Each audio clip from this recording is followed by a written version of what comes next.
One thing out of the way real quick. Sure. Which is that I am going to fuck up your name sometimes. That's fine. And you said it's okay to say that your real name is Marky. Yeah. And so sometimes I'm going to do that. Also, this is the type of podcast where we say fuck. Yeah, let's get that out of the way. Let's get that out of the way. Let's get the fact that I'm going to get your name wrong sometimes. Yeah. I was not smart enough to use a pseudonym when I was starting out. So my name is Just Kirt. Just Kirt. Just Kirt. Welcome, everyone, to our podcast. Yeah, we're just coming out the gate swinging. Here we are. The wrong names and F-bombs. Love it. Yes. Welcome to the chaos. So Marky and I, damn it, Maz and I have started this podcast because we exist in the same space almost every day of the week. Yep. And we talk shit about stuff all the time. Constantly. And we were like, you know what would be fun? Doing more work. Yes, yeah, more work and making everyone listen to our bullshit. Yes. So that's why this exists. Welcome. Yes. No, but for real, what we are hoping to do with this is have like some really fun conversations, not only about like the things that we're doing on a regular basis, keeping our quote unquote fans. It's still weird to think, to have that notion in my head. I say readers to help. Does that help? Yeah, it does. Because okay. I'm like, oh, they read my books. Like, that's a normal thing. So if I say they're my fans, I just immediately feel like an asshole. Yes. Which is something I'm trying to get over. But I'm like, no, they just read books. And one of them happens to be mine sometimes. I like that so much better. Yeah. So, dear readers, this is for you. We hope we are providing a service and you are learning more about like our work, our process, what's coming, some of the behind the scenes nonsense. But also we're going to be like roping in our friends and the people we work with to just chat about queer stories in general. Obviously the world we live in is books. So we're going to be talking to a lot of authors, but not necessarily exclusively. Time will tell what we actually chat about and who we talk to. We're open to evolution is what I'm saying. Yeah, for sure. So, and there better be some because this is already going great. But otherwise, like what should listeners expect when they tune in for an episode of the podcast? What should they expect? A lot of more of this, like nonsense and silliness, but also a lot of the interviews that we've done so far have started off very much like, oh, what's your book about? And then we like deep dive into our psyche or like huge social problems and things like that. So it's been a blast. Yeah. Spoiler alert. Yeah. Queer artists have trauma. Yeah, lots apparently. And we unpack some of it in probably sometimes healthy ways, sometimes just us being way over the top silly. So Exactly. So, why are we talking? So this first, I guess, season, we'll call it. This will not be super structured, dear readers. I am embracing that whole cloth. Yeah. This will not be super structured, but let's say our first season, we are really focusing on speculative fiction. And that's mostly because like that's the world that we met in and that we spend a lot of time in. You're a speculative fiction writer, meaning sci-fi, fantasy, urban fantasy, all of those things. And I do a lot of work in that realm, especially my really high profile things, which have mostly been TJ Klune books. And so that's all in the world of sci-fi fantasy. So we're like, why not start there? Yeah, that's kind of where both of our passions are. Like, I think it's established that we both love all kinds of stories and we go all over the place with what we love. But that one, it seems like we always kind of fall back into. Like, that's a comfort read kind of thing for me. Like, if I really don't know what I want to read, I'll always just go for shifters or something. So yeah, same. When I'm scrolling through Libro FM or the other evil audiobook app, like that's usually like the genre I go looking in is like fantasy. Because like I love magic. I love the escapism of it. And that's sort of something we get into with some of our the authors that we've already talked to. So in future interviews, you'll hear a similar theme. But like escapism, I think, is a part of the queer media experience. Yeah. And so yeah, there's just a comfort there in like escaping to another world and getting to have fun. Yeah. So Sure. should we get this part out of the way? Yeah. Let's rip it off. Rip like a that Band-Aid. Band-Aid off. So this podcast that you're listening to right now is free. You're welcome. But yes, there will be a Patreon. You knew it was coming. Don't act shocked. Like if you're listening to it, you're like, okay, when When are we is it getting to happening? that part? Yeah, Yes. exactly. So we will be starting a Patreon for this podcast. And behind that paywall, we'll go into much more detail about this when we actually like launch it and announce it. Right. But there will be bonus episodes of this podcast where people can listen to maybe some bonus interviews. We're going to be talking about like some media that we both consume and we can talk back and forth about.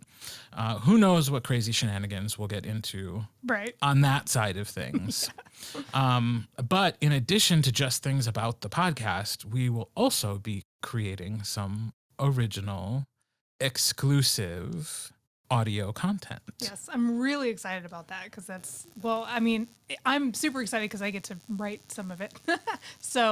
But yeah, it's going to be hopefully some cool stuff that I normally wouldn't have time for. So I kind of am like forcing myself to carve out time to do these fun little niche projects. So yeah, I'm excited. I think we've got some really cool stuff cooked up. Yes. And one of the things that we will be doing as a part of our Patreon group is we will be releasing an audiobook every month.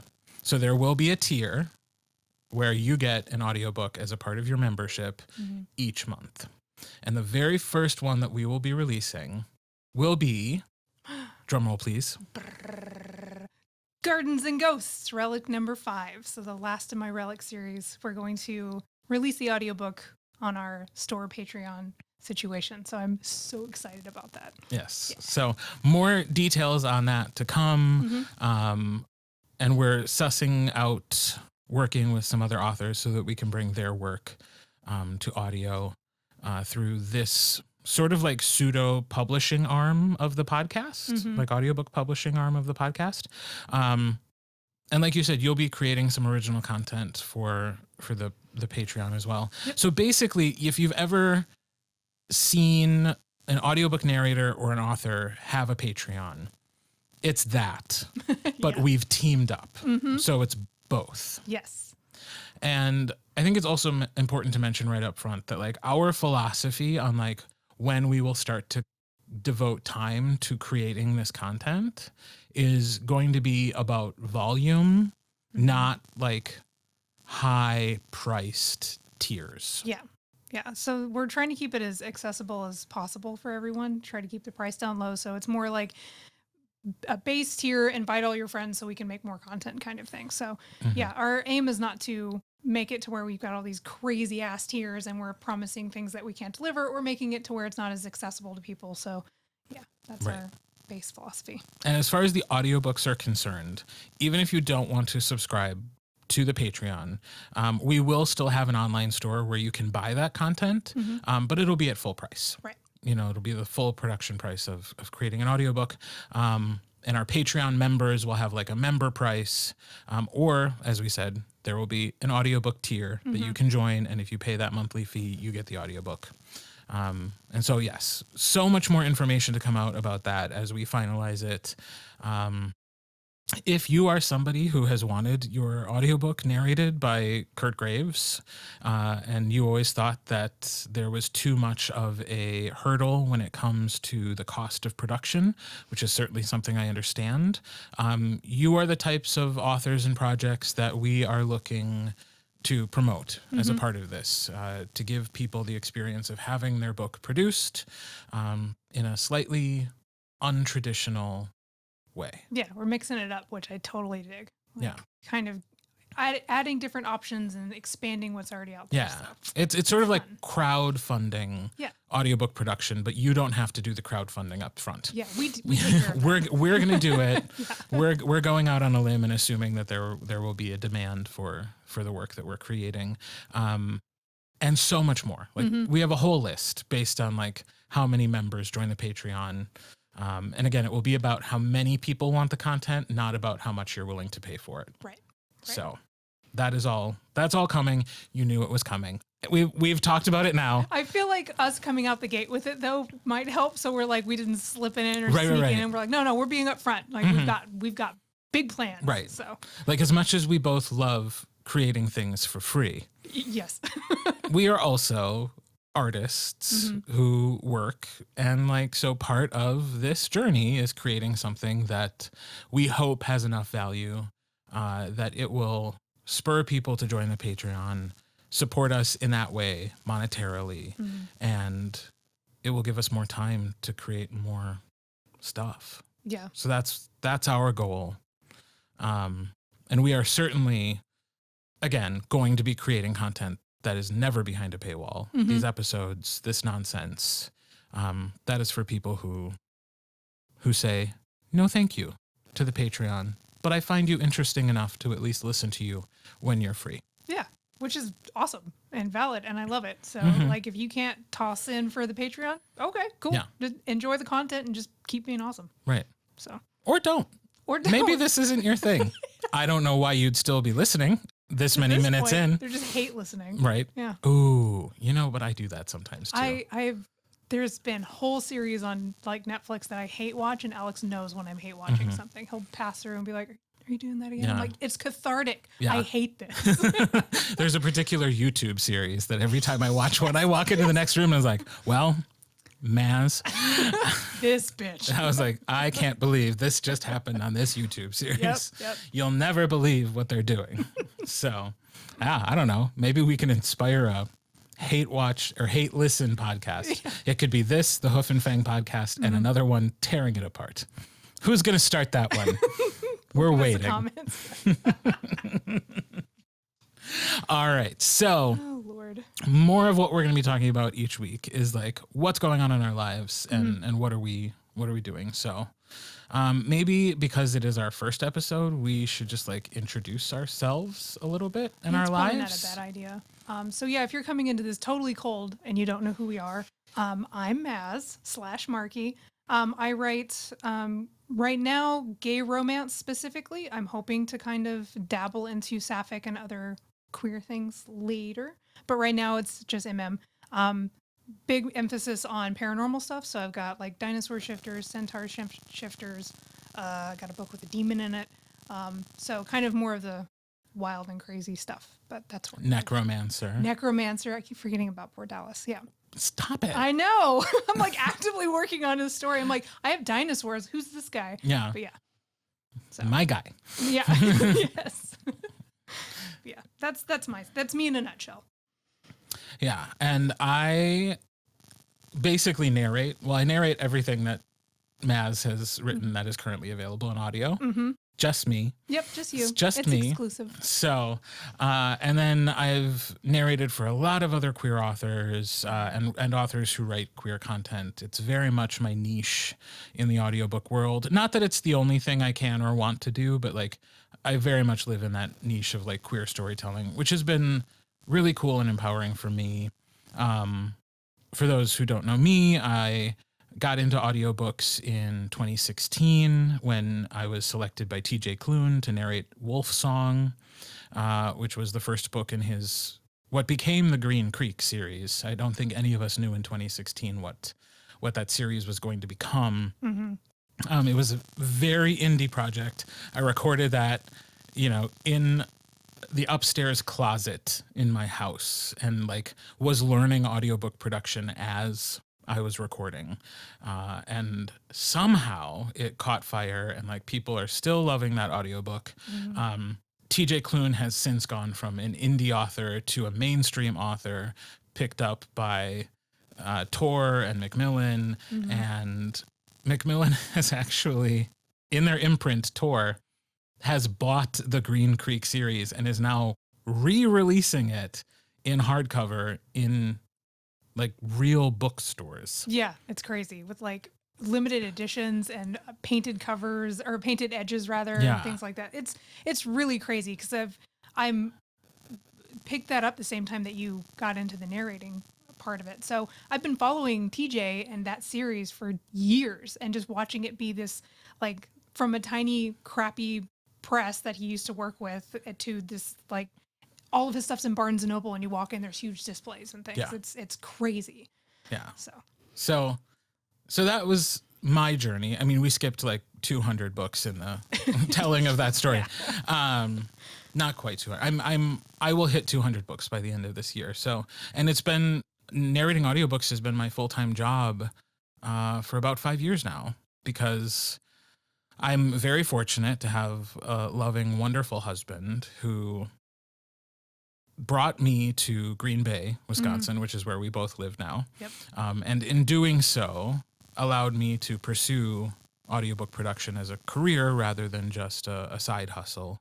And so far, knock on wood, it has worked out. So yeah, I was living and working in Green Bay, and one day I get a message from Marky on Facebook. Yeah, very crazy. Like it happened so fast. So my husband got a job out in Green Bay, and we're originally from Dallas, so fucking a totally different planet. So I remembered that you lived in Wisconsin, but I had no connection as to like where in Wisconsin you were. So yeah, as soon as we got the news, I was like, "Hi, I hope you live near here," because I literally know no one in Wisconsin. So when you weren't even sure you were coming yet, when you sent that message, you're like, "Hey, there's this opportunity. I might be moving to Green Bay," and I was like, "What?" Yeah, no way. I am not near that city. I am inside that city. Yeah, that is where I live. Yeah, it was crazy. So, and then I know you moved during the pandemic, like the early months of the pandemic. Yeah. But did the job opportunity come before that? Like, did we know there was a possibility even before we started isolating?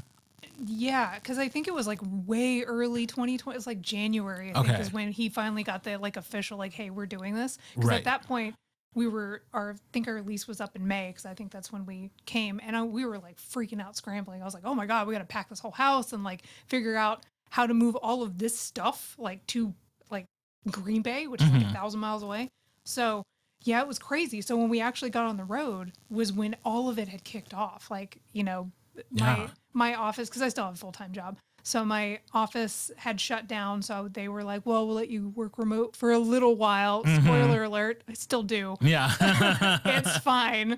But yeah, it was harrowing. And so we would, like, every time we had to stop for gas, we weren't sure what the protocols were. Like, we had masks, but it was still kind of like weird depending on like where you were, if people were following it, or we didn't really know like how that stuff behaved. Right. Yeah. I mean, it was so crazy. early that like we still didn't even know like if masking worked, or like I think we were still like wiping down our groceries with Clorox. Yeah. Yeah. After going grocery shopping, like that was the environment when Maz moved to Wisconsin. Cool. And I was like, hi, welcome. This is my office. Yeah. Would you like to hang out here since you're working remotely? Yeah, that was cool. And also very selfishly, and it's weird remembering this now, but like it was only supposed to be a few months contract that you were able to work remotely. And it was so very selfishly, I was like, when that's done, she's going to like become a full-time author, and then we're going to be like full-time creatives working in the same office. And I probably like was manifesting this way back then and thinking like, oh, obviously we'll start doing stuff together. Oh, for sure. And like create content and like, but then the world never went back to normal. It really didn't. And remote work became the norm, and here we go. Here we are. I think you manifested the seeds, and it just took a while for us to be like, why haven't we started a podcast yet? Right. So. And that really was kind of how this came about. Yeah. It was just like, wait, why aren't... Well, okay. And if we're going to be totally honest, which I think we should be. Yeah. Brutal honesty. Part of it is that we've seen other people creating these Patreons, like people who are narrators in my industry, people who are authors in your industry. Right. And some of them wildly successful, not all of them wildly successful. And there's always been a part of me that sees any form of like self-promotion or like promotion of my own work as kind of cringy. Like I'm just so Midwestern that like I cannot talk about the things I do in a positive light without feeling like, oh, I'm so sorry, I just bragged. Was that a brag? Yeah. You know? Yeah. And so as we talked about that and we agreed like it's so, and also to imagine spending the time to create that's the big one, so much content for like a Patreon, it just became clear that like it wasn't something either one of us wanted to do as individuals, but we both saw the value of teaming up. Right. So that way we could be creating things side by side, have that cheerleader next to you to be somebody to hold you accountable. Yeah, accountability is a big one for me. Like Alex has started doing like short stories and stuff, and when he sits down to write, I'm like, oh shit, I need to write. So it's like helping me with my word count. So being able to have you here being like, well, hey, I gotta like record this, so like this stuff, I could be like, oh shit. Right. And vice versa. And also it's so much easier for me to promote things that you do that I think are cool. Nice. And then hopefully you can do the same for me. Oh, for sure. Yeah. This is the trade-off, because I'm the same way. I never know how to talk about myself. In the nutshell, it's like, hey, I write gay stuff. Like, I don't know. I don't want to sit here and talk about myself. I'm not good at it. I don't like it. So. Same. Yeah. Same. Well, but now that's what we're doing. Yeah, exactly. So now that we've gotten that out of the way, what are you working on right now? Right now, so Gardens and Ghosts is done, but I'm running it through one more proofreader just to try to catch any little tiny things. And for anybody who doesn't know, that's the 5th and final book in your Relic series, which is about dinosaur shifters falling in love. Yes. Yeah. They're dinosaur shifters.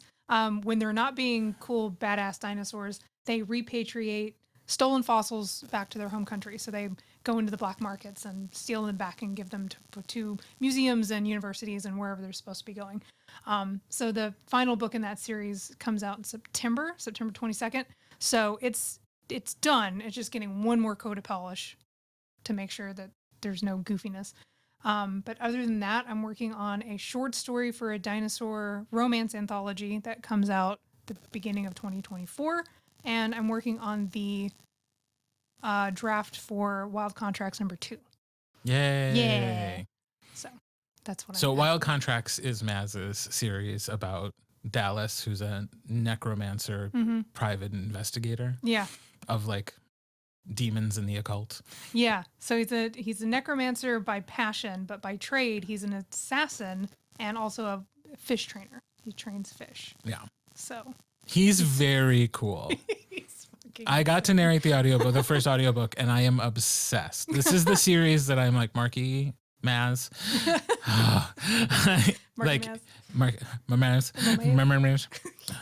Mermaid. What I would like for you to do is write 12 more of these books because they're so fun. So part of this podcast will be just me pressuring you to continue to write those stories. Unless they get stale. If I stop pressuring you to write more, I'll know what's going on. Yeah, it's like, okay, we're done. Well, that'll be the last one then.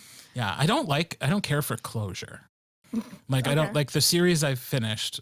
First of all, most of the series I finished have somehow extended into some other series. Like they turned into something else. Yeah. But also it just feels very sad to like let a whole world go. Yeah, no, I'm the same way. Like when I finish a series, I'm usually pretty devastated. Like usually as a writer, as a reader, I'm like ready to jump on the next thing immediately. But as a reader, if I finish a series, I'm like gutted because I'm like, I don't want to read something else. I just want to go back to this. Right. So I get it.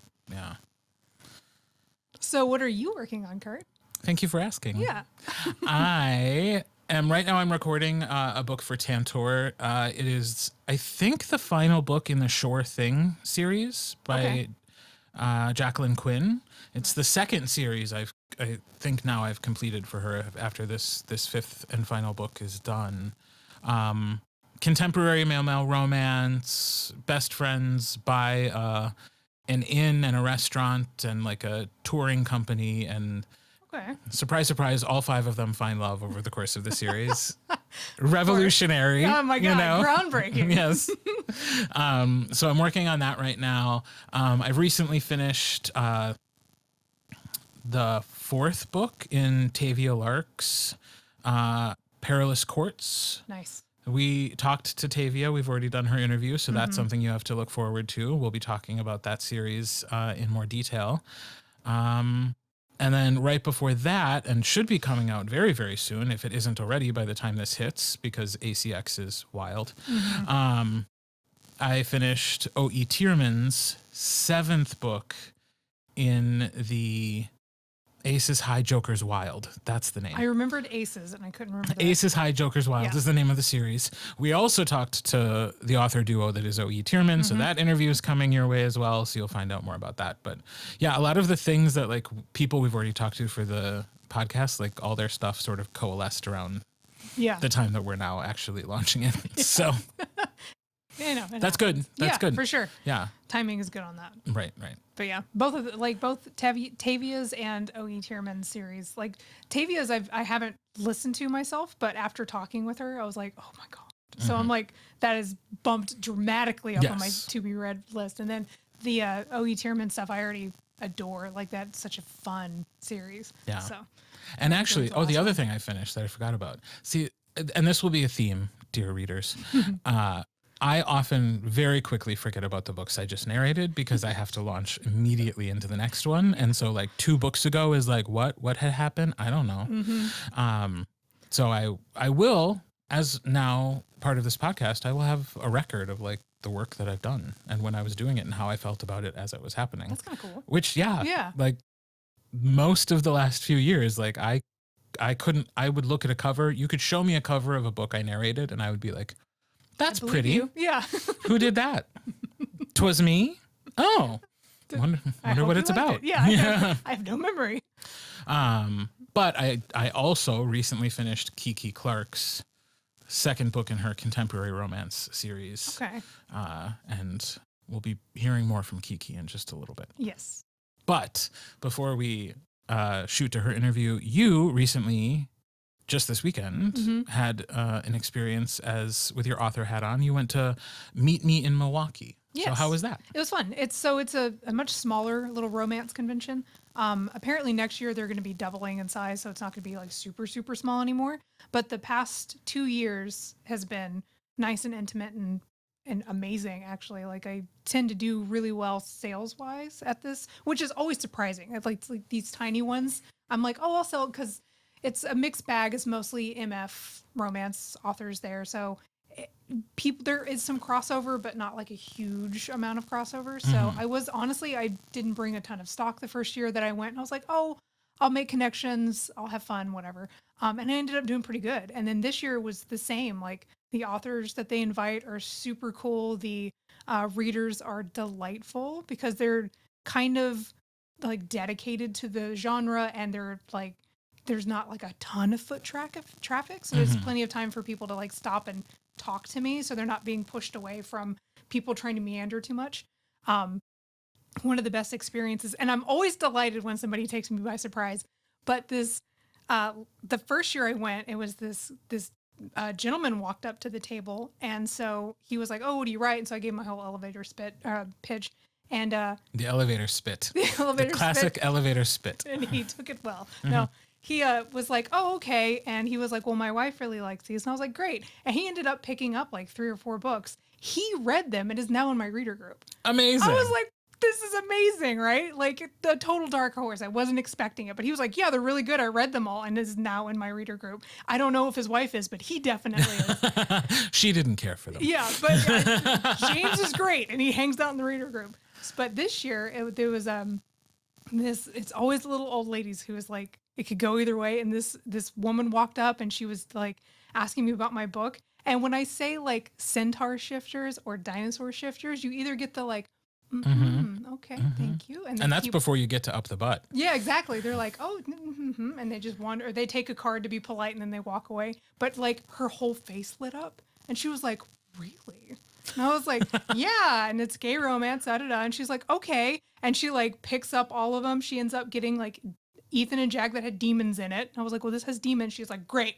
Like, slaps it down. She grabbed the first of Wild Contracts, and I think she got Smash and Grab too. And I was like, okay. Yeah, and she ended up winning one of the big raffles that happened, and there was a cover model there. He was like invited to be there, and he was a very nice dude. But man, he was playing it up when she got the basket. So he handed it to her, and he goes, "Well, I'm part of the prize." And she goes, "What?" And he goes, "Yeah, I'm going with you. So like, are we going to your car?" And she was like, "Well, my husband's picking me up." And he goes, "That's fine. You have another seat."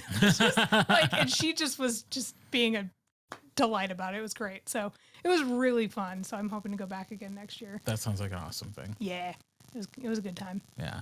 All I did was remodel my garage. But that's been a hell of a project. Yeah, it really, really has. Yeah. I was going to say, really, all of the recording I talked about happened before I remodeled my garage. Spent way too many days. It was supposed to be 5. Dear readers, it turned out to be more than 5. Yeah, big time. Yeah. So, well, I'm glad that was a positive experience. Perhaps next year I can go check it out, because I wanted to this year and the timing just didn't work. But especially if it's going to be larger, that could be, sounds like it could be a blast. Yeah. And Milwaukee is so close. It's nice to. Yeah, that was one of the reasons I signed up, is because it's like a 2-hour drive. And I was like, I could do that. Yeah. So, yeah, but I like it a lot. Awesome. So, great. Yeah. It's time to kick to our interview. Yes. So, Kiki Clark is the first interview that we are sharing on the Hoof and Fang podcast. A small-town Michigan girl, Kiki has enjoyed reading since she first picked up a YA fantasy novel as a child. After that, she devoured everything she could get her hands on and dreamed of one time writing her own books that touched people's hearts. In her early 20s, she discovered LGBTQ romances and had a realization. These were her people, and this was where she belonged.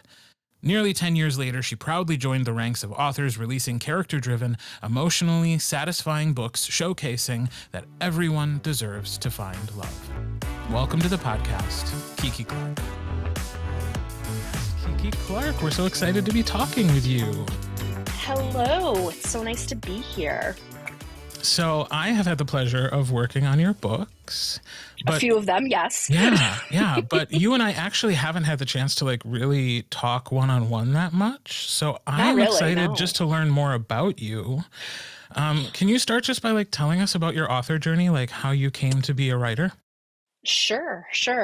So I've always wanted to be a writer. I feel like a lot of readers feel that way.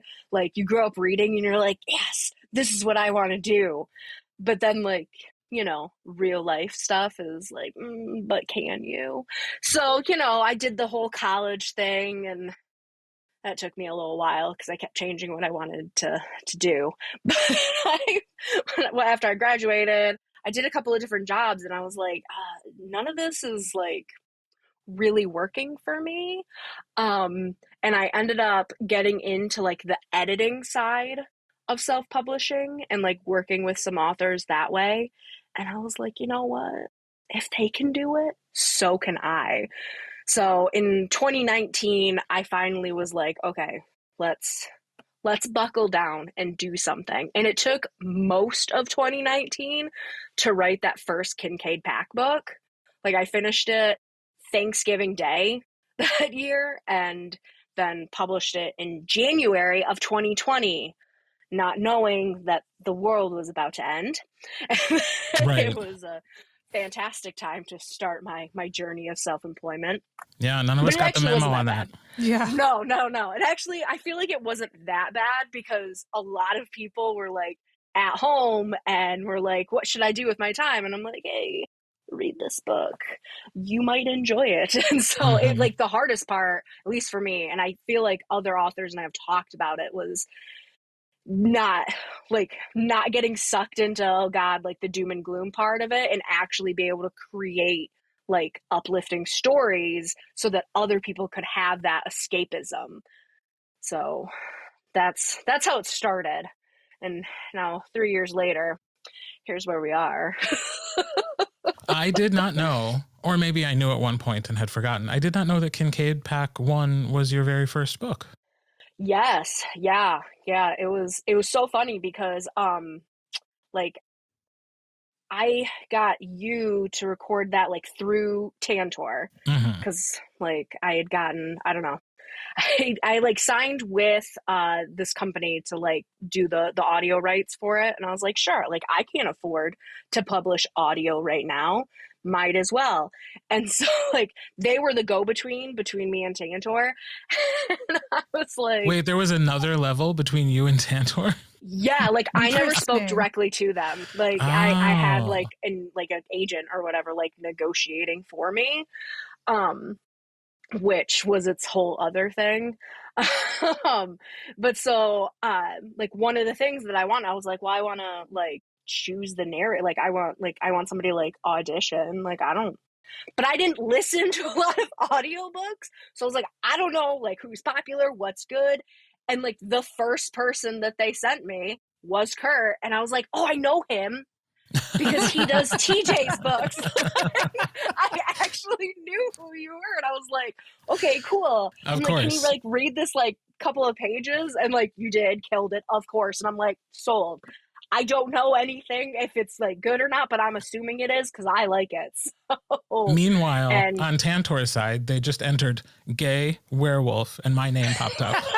Probably. I wonder if it's like as soon as they start typing gay werewolf, it's like, do you mean Kurt Graves? Yeah. Is that what you meant? Like, yeah. So I mean, it turned out like super well for me.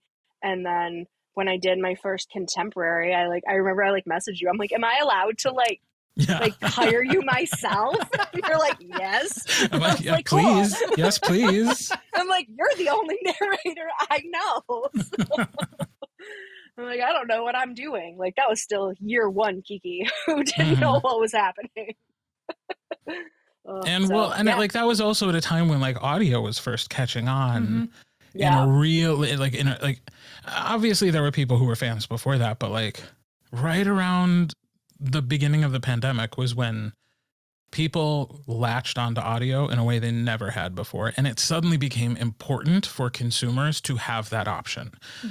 In Mail Mail Romance, which happened before I saw it anywhere else in publishing, in Mail Mail Romance, there was clamoring for the audiobook, to know who the narrator was going to be, to know how fast it was going to come out after the book was released. Like, yes. That was not and normal. It's only gotten like more, more. 100%. So many people with this last book, because it just came out, and like leading up to the release, they're like, okay, but when can I pre-order the audio? And I'm like, listen, I did not have my shit together enough to have a pre-order. Okay, like you guys don't understand like the back end of it. I'm like, but I'm like, Kirt Hasley's gonna start real soon. Like it'll be real quick. It'll be quick. I think I just have to keep saying that over and over.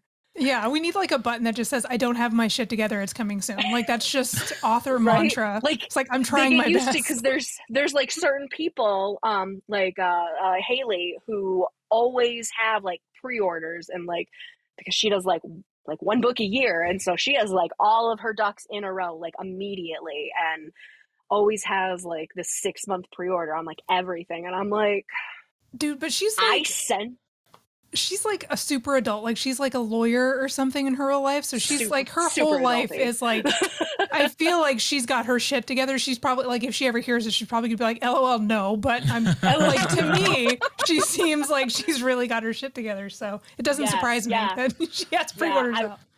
I was trying to get her to do the anthology that we have coming out in September, and so I like messaged her last fall, and she's like, her schedule is set like with her law firm like so far in advance, like that's why she has her schedule the way that it is. She was like, but if you do it again, like let me know. Like, you're assuming that I'll be more like put together. I was going to say, what she's saying is, if you do it again, tell me right now, so I can commit to it for 2025. Yeah. I should have got her nailed down right then. Didn't know my dad. So your very first book, which by the way, congratulations, because I feel like I don't talk to a lot of authors who actually publish their very first book. What do you mean? Yeah, well, they'll write a book and they'll be like, okay, that was trash. And then they'll write it, and then they'll write another book and be like, this is still bad. And then like by the third or fourth book, they're like, I am comfortable letting other people read this. You know what I fair. mean? funny. Yeah, that's fair. Because I have one of those. Okay. Those unspoken, Right. never going to see the light of day because Right. it's a dumpster fire novel. Like Yeah. it's the process you have to go through Right. to get to the point where you've written something that other people can see. Yeah, there you go. You know what? You do get a gold star. I talk to a lot of thank you. authors. Yeah. I know this is a thing that Yeah. happens. Yeah, it's funny because when I if I go back and reread it, I can see all that is probably that book's probably at least 5,000 words too long.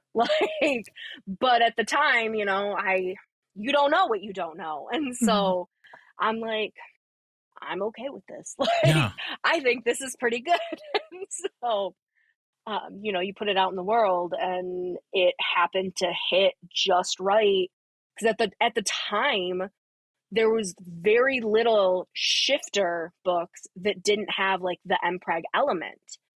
It's a very, very niche subgenre within romance, which is kind of weird. But I mean, I guess it just it makes sense because MPreg kind of blew up a little bit. But so people were like, oh, shifter without that aspect. Okay, cool. I'll give it a try. And I was like, okay, be gentle. Right. It's, but then I feel like there were several of us that then started kind of doing it. Because Maz, none of yours have MPreg, right? No, I don't do impreg. Okay, I didn't think so, but I was like, maybe one of the ones I haven't read does. I never like to assume because I know, no, for sure. By somebody, yeah. But yeah, and I don't know. There've been a couple of other people who have come out, but I feel like before that there was only a handful. Otherwise, if you were looking for shifter stuff, that's what it was. Yeah, you it was just part of it. Yeah. Yeah. You had the Amy Bellows with the penguins, and that's just. And yeah, so it kind of, I don't know, it was the right time with the right thing. So it did all right. How did you find male romance as a genre?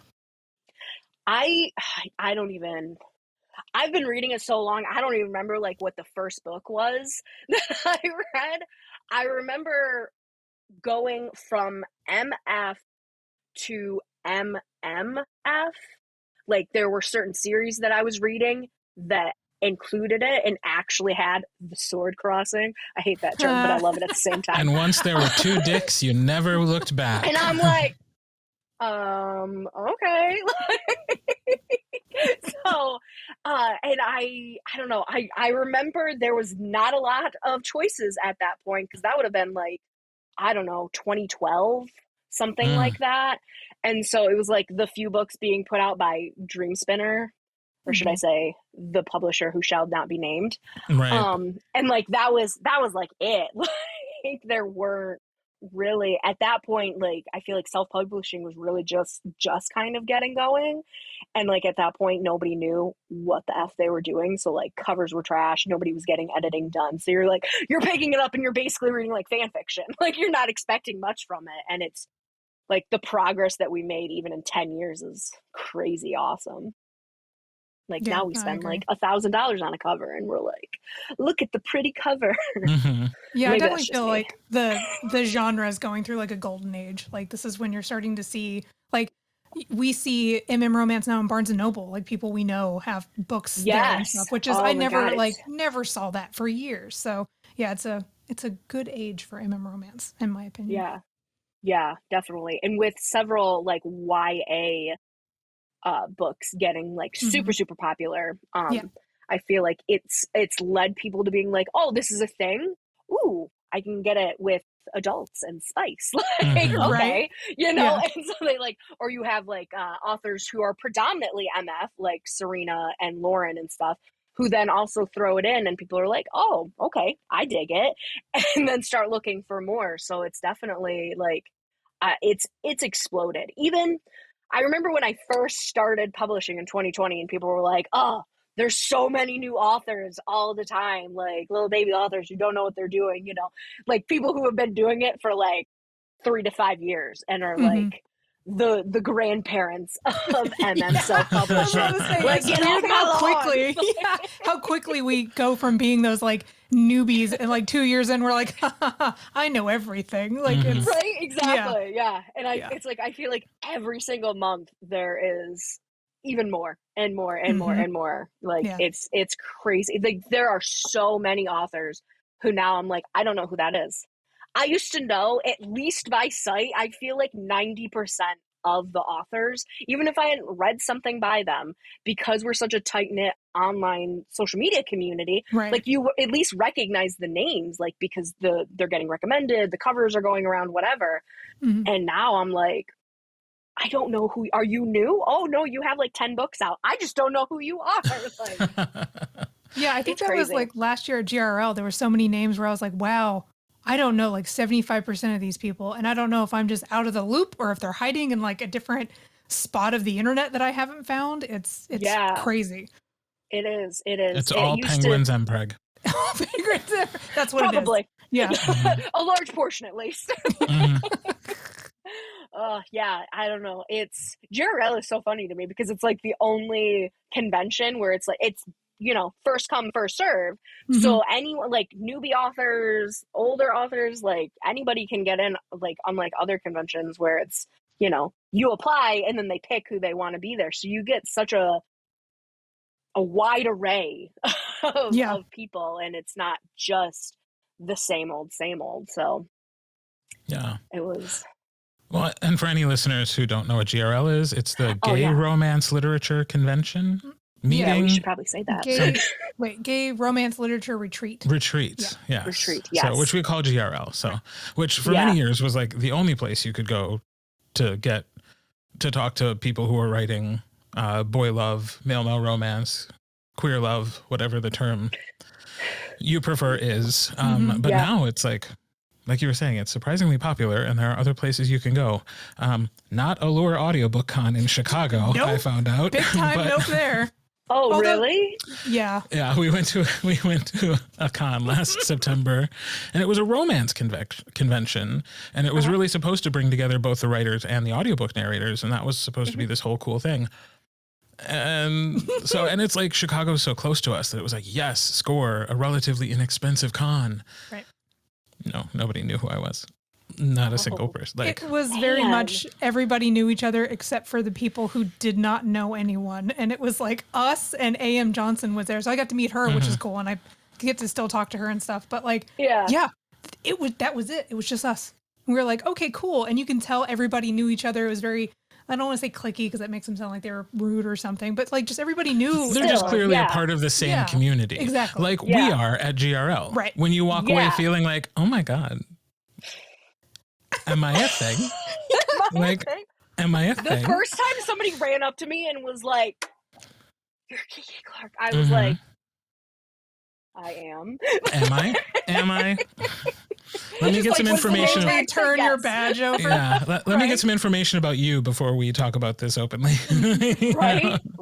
But I was cured of any notions I had of grandeur by going to this convention. It was humbling, wasn't it? Yeah. No, I'm not. Where people were like, and are you just getting started? Are you? And like, I looked up people who were going to this convention. I was like one of the more experienced narrators, like definitely in the top 10% as far as like experience, and nobody had any clue and what do you do? And what do you do? You're like, hey, I am gay werewolves, okay? I am gay werewolves. I'm turning down gay werewolves. Oh my God. Yeah, that's it's so funny because like our community has gotten so big, but it's still so small compared to the ocean of romance. And so we're big fish here, but out in the ocean we're a little fish. Well, speaking of making ponds smaller, what we're talking about on this podcast is an even smaller subset of queer fiction, which is speculative fiction, sci-fi, fantasy, romance. What is it that drew you to that part of in this case, the romance genre? I think I just really liked like the fated mates aspect and being able to play with creating your own rules within the world.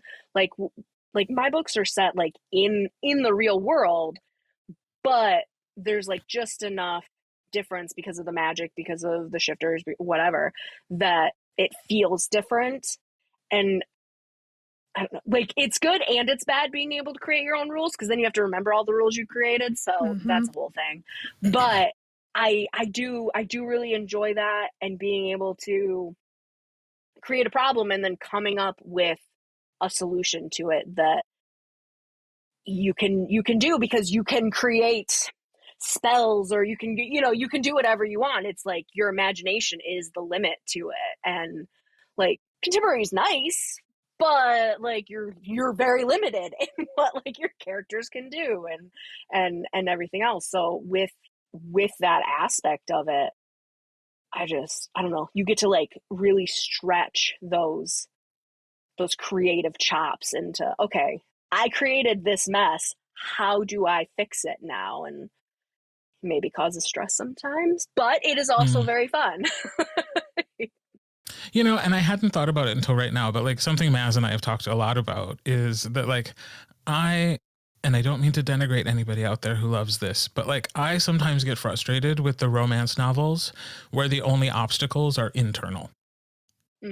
Like where the only thing keeping people apart is like their own misperceptions or self-doubt, and like the obstacle that has to be overcome is like self-esteem. Yeah.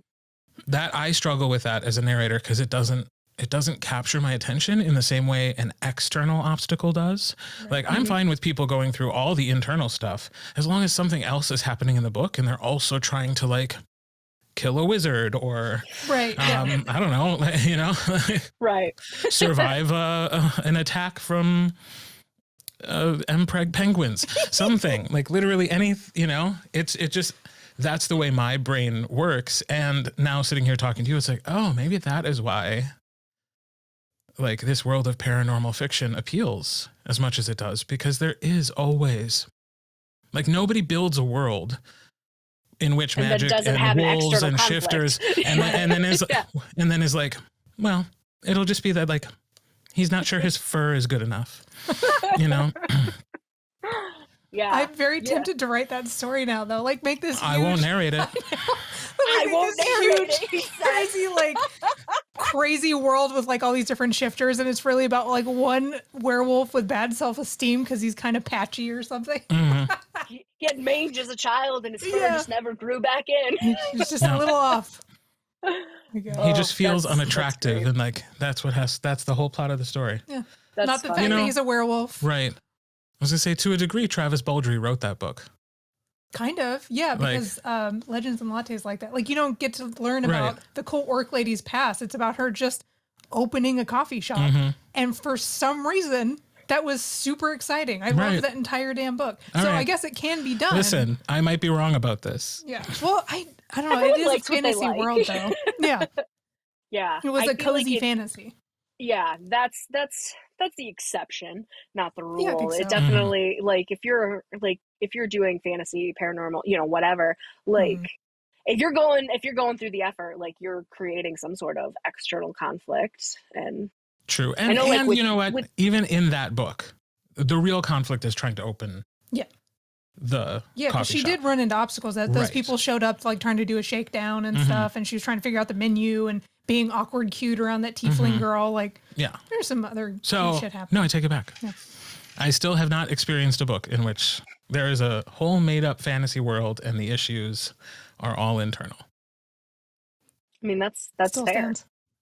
We're throwing down the gauntlet right now. Yeah. Listeners, if you know of this book, let us know about it. Yeah. I'd be very interested. It's a challenge.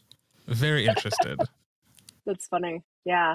I feel like mine don't have like, I don't know, like the couples generally don't have like a conflict keeping them apart necessarily, but like there is a lot of external stuff going on. So it's only like part way that there's like internal stuff and external stuff, but it's not like, I don't know, they're not being like kept apart. It's just something else that is happening at the same time. Yeah. And those two things don't even have to be related.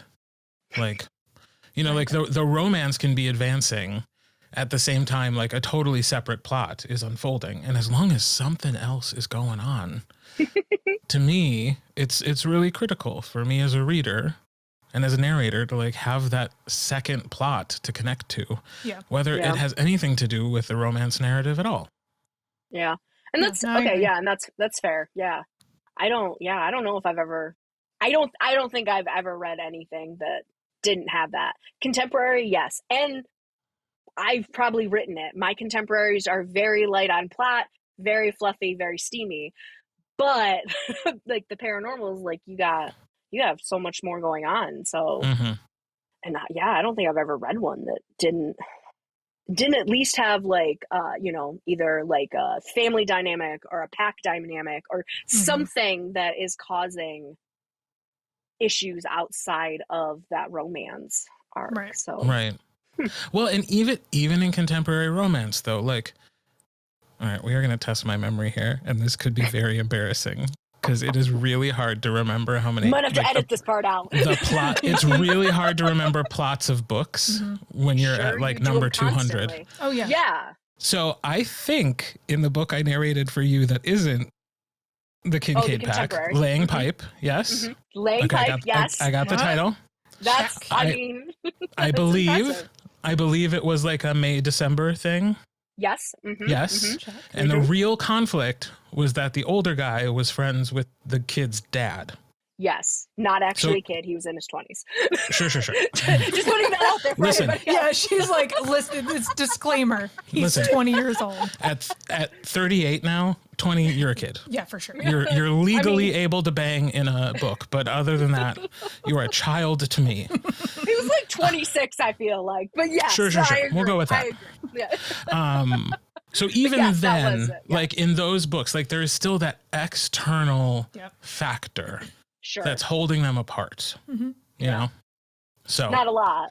They came together often and vigorously. Oh, sure. You know. Oh, sure. Yeah, no.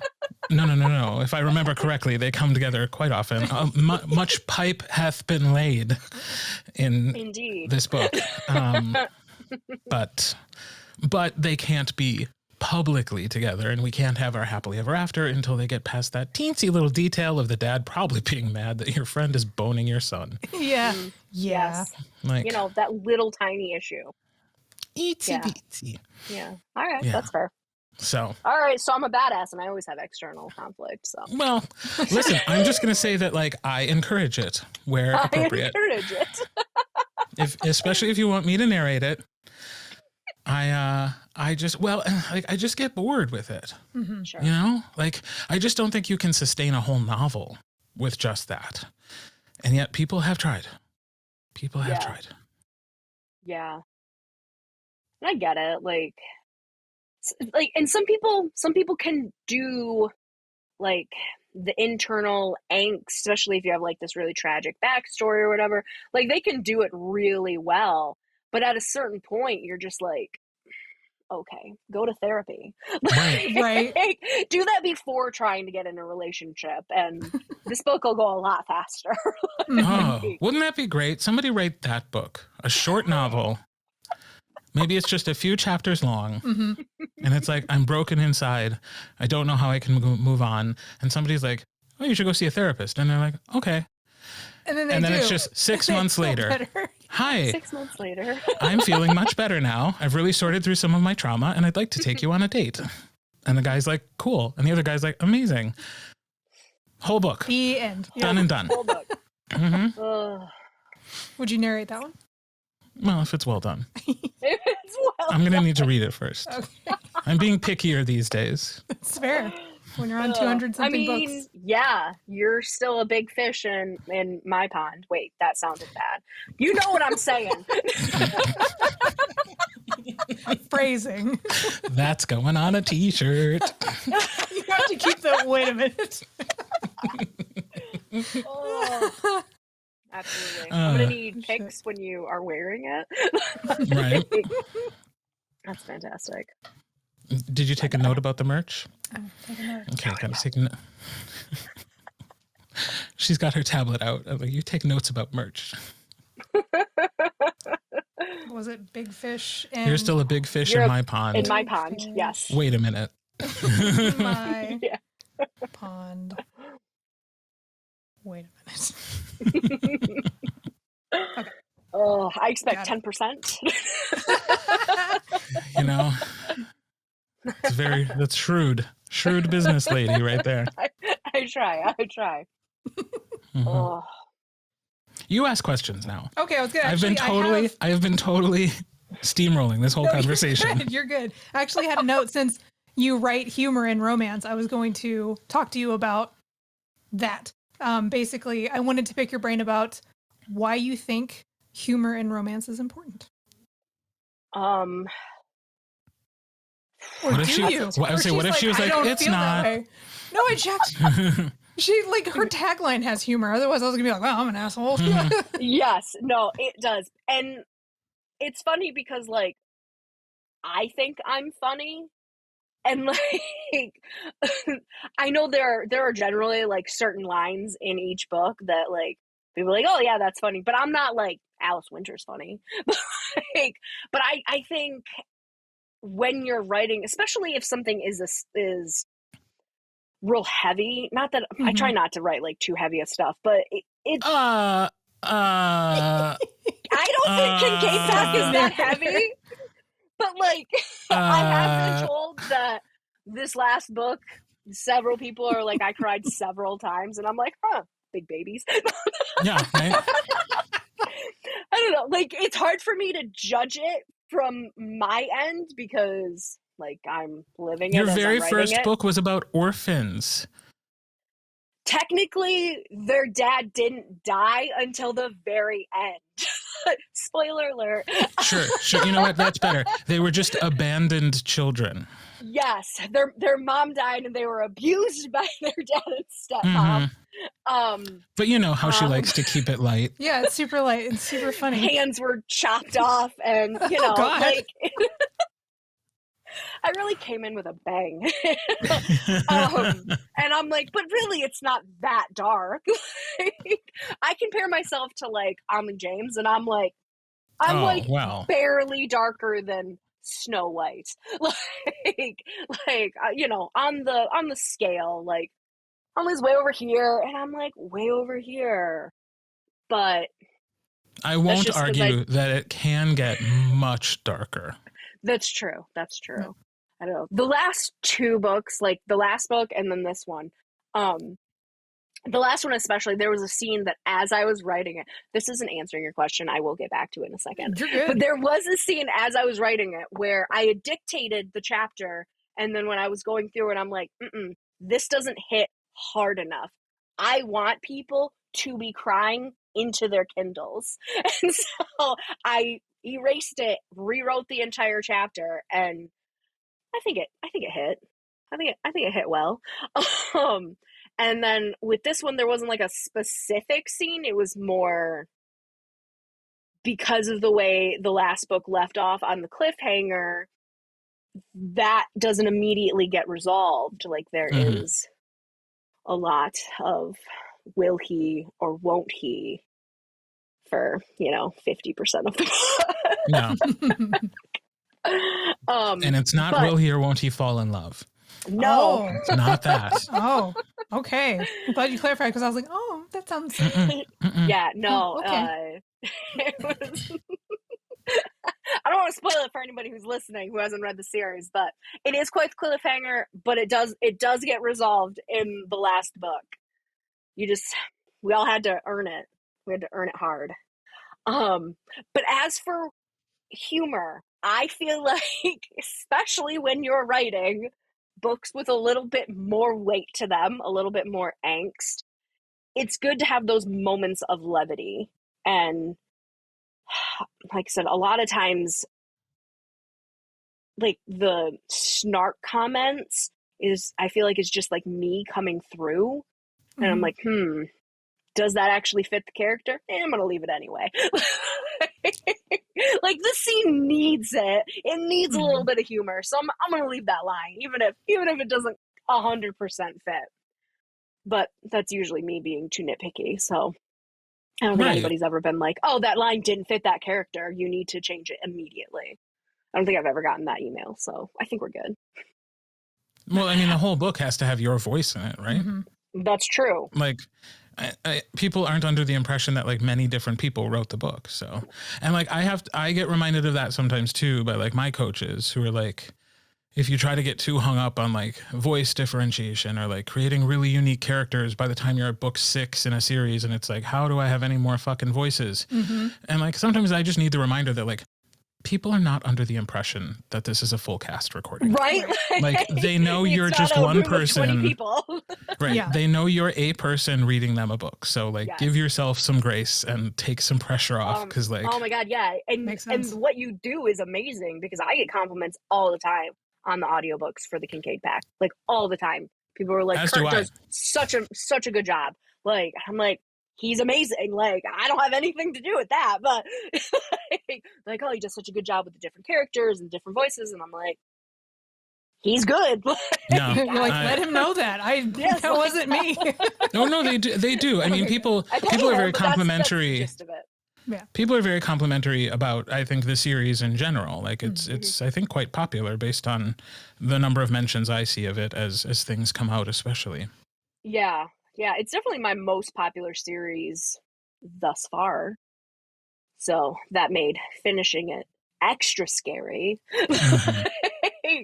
Like not only of, okay, we want to make sure that we do a good job and give the ending, because there was the series long plot arc, like you want to wrap that up in a satisfactory way, but not overshadow that individual couple's romance, because at the end of the day it is a romance novel. And so for me, like as I worked on it, like that was the biggest struggle, was making sure that it hit all of the notes that I wanted it to as a finale, without making that feel like it's overshadowing Carter and Damien's story. Like it's still very much their story. At least I hope that's the way it comes off to other people. Right. That seems to be the gist of what I'm seeing online, but you know, who knows? Well, you know how people are so quiet when they have a bad opinion? They just really like to keep it to themselves. So you probably wouldn't hear about it if somebody didn't like it. That's probably, yeah. You're right. Obviously. No. If anybody is unsure, that was sarcasm. I feel like anyone who's ever used the internet was like, that's not my experience with the internet. That sounds wrong. Yeah. Yeah. Oh, but yeah. But you know what? I say keep writing all the snark and sarcasm into the characters that you can, because that's one of the things that's going to help me keep a job.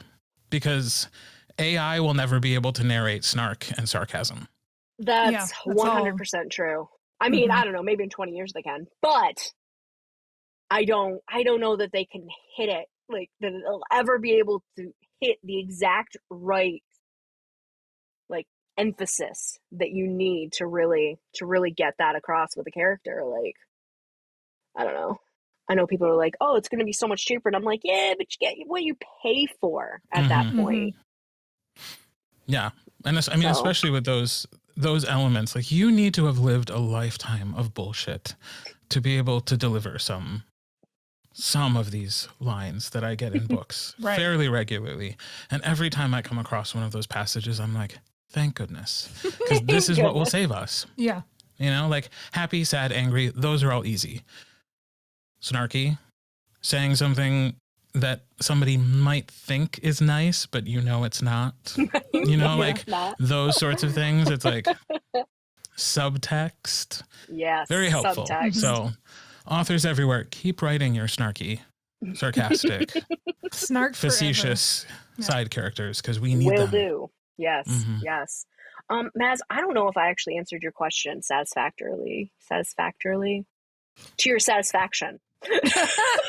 No, that was good. Yeah. Just I was gonna see, like, that's kind of how I felt too about writing humor and romance. It's like there's a line, I forget who exactly said it, but like when everything is dark and gloomy and like it's at the worst part, for the love of God, tell a joke kind of thing. Like, especially when you have harder hitting storylines like orphans and missing hands and death and such.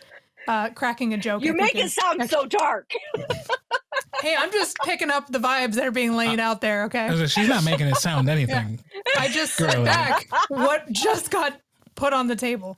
Okay, but there are other things also in the book. Yes, like humor. There's humor and there's much sexy times. Okay, that's true. Good. That's true. I don't know. And shifters that actually shift. That's another pet peeve of mine. So is when they don't shift. I think it was book 2 in that series. I had written the entire book, and I sent it to my beta reader, and she was like, "This is great, except there was no scene with Bennett in his tiger form." And I was like, shit. You get so caught up in every other, like all of the other stuff that like there wasn't like a pack run or any like a scene like that for it. And so I was like, okay, well, like you have to have that. It's a shifter book. Like you have to have them shifted. And so I went back in and wrote a scene that I ended up really liking, where it's just kind of like them being like cute in their shifted forms. And so, but yeah. Right. And like, maybe I would have written you and be like, "Excuse me, ma'am." Excuse me, ma'am. I've never met you. I was like, but this is one of my pet peeves. And this book has no shifting. It's all about shifters and there's no shifting. Or all of the shifting happens off page. It's like, what is happening here? Yeah. What is happening? Now I want to know about that part. Can I ask you one more question, please? No. I mean, yeah, sure. Go ahead. Is that Paul Hollywood behind you? It is. I like to have him watching over me. I didn't even see that. Why? I feel like you mean what a great idea. It's his cookbook. Like a baking book. Oh, girl, I thought you framed a photo of Paul Hollywood and you just had it in your house. I thought it was a cutout that you had posted just over something. And I was like, okay, that is a motivation tool I've never seen before. No, and I love it. So much less weird than I was thinking, because that doesn't it look like a cutout? because it blocks the title. The stitchy thing. Cross stitch. Yeah, it blocked the title, and I was like, this girl has a framed photograph of Paul Hollywood just hanging out behind her. I would. And like, if I wanted somebody from the Great British Bake Off to be looking over my shoulder, I don't think it would be Paul Hollywood. I would be stressed every time I turned around. Yeah. But his eyes are so blue. He's intense. He is intense. And I can't cook, so it makes it like extra anxiety. Because they'd be like, "Why are you here?" And I'm like, "I don't know, don't yell." Yeah. Okay. Well, now that we've answered that question, the burning question that's been bothering you the entire time. The fact that I've heard anything you've said for the last 50 minutes is a miracle. Because of the Paul Hollywood? Because I've just been looking at Paul Hollywood the whole time.